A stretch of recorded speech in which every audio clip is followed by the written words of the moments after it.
Bonjour, je vais vous présenter donc la Big Shot Express, donc l'électrique, parce que bien souvent on trouve, tout le temps, on trouve des explications mais qu'en anglais, donc j'ai décidé de la faire en français et j'espère que ça fera plaisir à plein de monde. Donc je vais vous montrer comment on peut couper et embosser. Donc j'ai plusieurs accessoires avec lesquels je vais travailler.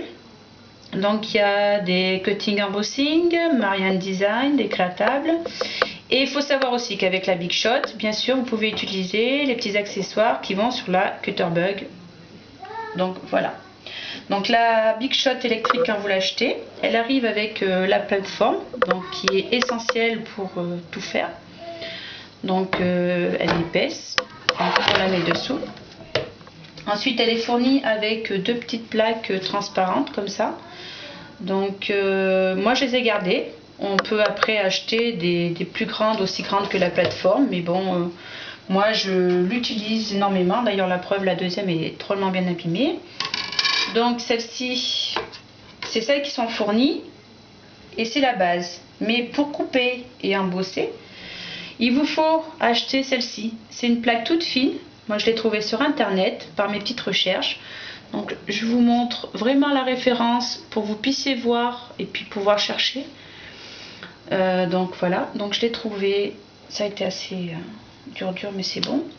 Ensuite vous avez la plaque silicone qu'il vous faut pour embosser. Et puis la plaque impression pâte. Donc celle-ci elle est dure, c'est ce qui sert à embosser. Donc je vais utiliser pour un premier essai, donc on va couper. Donc je mets la plaque fine par-dessus la plateforme. Ensuite, eh bien, je vais prendre les créatables de Marianne, que je trouve assez jolies. On les place sur... Oh, je me suis trompée.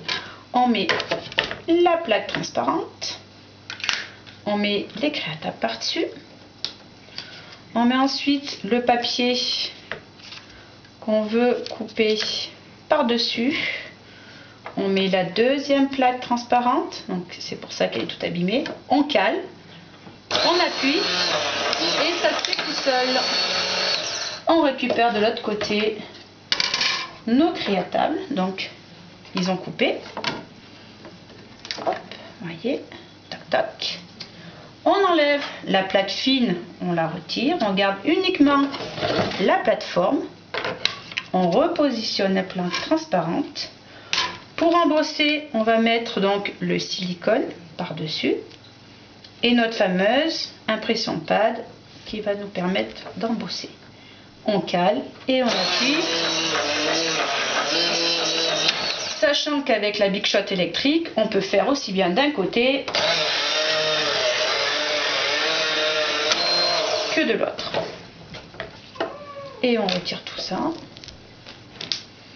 Et on récupère nos petits motifs. J'espère qu'on va bien voir. Ça les a super bien embossés. On va le mettre même sur un petit fond noir peut-être. On se rendra peut-être mieux compte. Voilà. Nos petits créatables. Hop là. On va les mettre comme ça.